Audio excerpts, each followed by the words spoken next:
Let's take a look at Aries, Leo, and Sagittarius.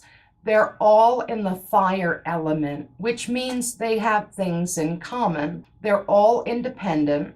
They all approach life with an enthusiasm you don't see in the other elements, and they're looking for something big. If they can't find that bigness in front of them, they'll float off into the imagination. That's not hard for fire either because they're creative. The meeting's boring, but what if the chair they're sitting in turned into a magic carpet and they flew to the moon? They're making $7.50 an hour, so what if they had been born into Hollywood royalty? Where would that opportunity have taken them? When you meet them, you see an animated, moving, shaking energy. They seem like fun. Let's take this on. Let's go here. That's fire. It's daring and spontaneous. And they're all seekers. What they seek is determined by which fire sign we're talking about. Aries ascending is competitive. But don't lay any subtle political motives on their participation in the fight. If they're carrying a banner, they have to believe in the fight, and preferably it's a big one. The rich versus the poor is good. Good versus evil is better. And Aries rising versus himself is best. They look at the world ever aware of the stirrings that might become a fight. And we're not just talking about people coming to blows or formal competitions. They'll just as easily grab that sword and shield and run over to the debate or the passionate discussion. Aries on the rise will tell you there's always a battle going on, but in fact, everything is always going on all the time. Conflict is what Aries tunes into. There's another component to this situation. Aries scans the environment looking for the underdog to rescue, a powerless person, a damsel that needs to be untied from the tracks, or it could be the sensitive, unpopular idea they defend. When they do find that vulnerable creature, they fasten their cape and jump right in. And that's kind of pervasive too. If you watch Aries ascending, you notice that they usually move quickly, even if there's no reason and there's nothing urgent to resolve. Speed is strength, and they think about showing their strength. They find it necessary in this world. They want to be labeled a badass, not a twerp. It isn't bragging if it's true, and the truth is that when this sign is expressing its best, the need to rescue mixes with true compassion, and at that point, Aries is what it wants to be, and that is noble. Being a principled warrior is the desire of this ascendant. They want to put their valor out there for everyone to see. The Ram rising can ooze real confidence. And if it isn't real, if they develop a social facade, you can bet it's going to be the macho person who keeps it together under stress and who endures through the challenges life throws at them. In this ascendant, you have a frontier-loving trailblazer who wants a grand idea to fight for. That sounds fantastic, but in the same way each sun sign has a shadow, there's an unproductive part of every ascendant, and it's not hard to imagine where Aries goes wrong. Their dynamism turns into impatience, the rescue urge turns into condescension, and the inner warrior starts picking fights in order to release inner tension. If the underbelly of Aries takes the person over, nobody wins, and that's too bad, because Aries rising likes to win. They like to prove their strength. Whenever it's in question, and even if it isn't.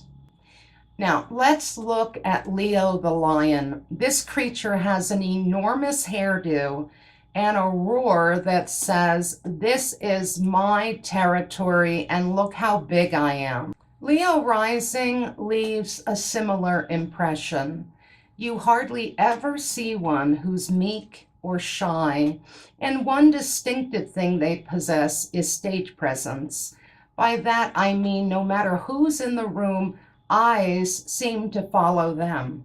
This rising sign appears warm and shiny, so people are drawn to them.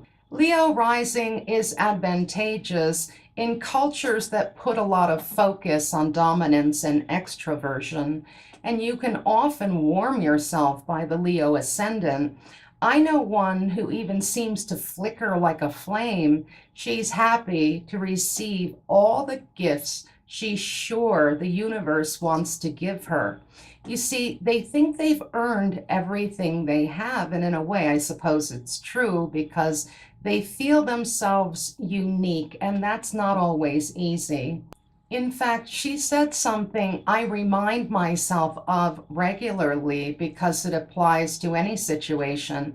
We were talking about relationships, and I said that the cluster of traits I'm looking for would make the person unusual. And so the chances are I'll never run across it. She looked at me very seriously and said, "You can have whatever you want. You know that, don't you?" I didn't know that, but now I do. See, June was a Leo's Leo, with Leo rising, teetering on the edge of rock star appeal. Of course, I'd want to go over to her lair and share in her resources and have her be my host. They're generous. They offer whatever level of opulence they can. Look what I've earned. Look what I have. You see, they fear being overlooked, so they control the situation the best way they can. They get in front of it. I've noticed that when the lion is on the ascendant, the person can't help but carry a sense of royalty. They begin developing that regal flair the moment they're born. How do they do it? In most situations and circumstances, they look for ways to shine. Performance and ceremony, drama and contribution, they never stop ferreting out those moments to self-express. In this way, they hone their skills and become even better at storytelling or acting or whatever they decide upon. However, when someone peers out the shadow side of Leo rising, they can be a real mess. This is the boasting, bragging, whirling vortex that can't get enough attention from anyone. They live on cheap drama and other distractions. So Leo rising has to be careful. And that can be a challenge because we're talking about a bold and impulsive fire sign. The last fire rising of the zodiac is Sagittarius, the Centaur. Remember, this animal lives in the wilds of nature and loves exploring.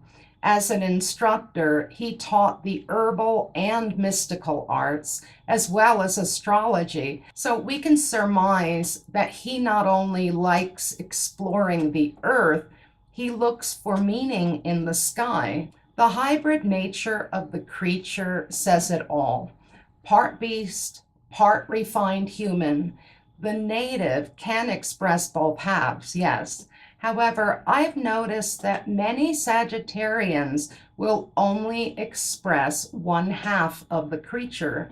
The people who do a lot of searching and learning, the ones I call top-heavy, may not be thrill seekers in the regular sense of the word. Learning a fundamental truth can be thrill enough for them. Going to a planetarium makes their day. Then you've got the Sag that's interested in NASCAR and comedy clubs only. I came to this because I would see a Sag rising who liked to sit in the classroom and read a book, and I'd wonder where the bungee cord jumping spirit was.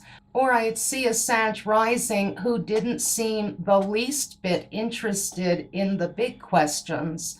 Well, I've learned that most Sag risings are a blend of these two things. They explore questions like, do we have free will? And they also like air hockey. Because Sag risings are drawn to the stuff they find inspiring and react to it, they get the reputation of being enthusiastic. Because they're drawn to the things that stimulate them, they get the rep of being exuberant. Because they're keenly aware of the moment to leap, they give the impression of being daring. Because they have wanderlust, they seem worldly. As with every other rising sign, what they're drawn to is what they are or what they will become. When they look at life, they see possibilities. And to keep those precious options open, they have to be free. They are, therefore, commitment shy. It has nothing to do with the validity of the commitment or how sound a promise that thing would be. Even if it's a really smart move, they're reluctant. And now we get to the underbelly of Sag rising. Here you've got an irresponsible, abrasive name dropper. An arrogant person whose goal in life is to satisfy all the physical and emotional excesses by which this ascendant is plagued. Thank you for watching Secrets from an Astrologer's Desk, Fire Rising. I'm Joy. More videos to come.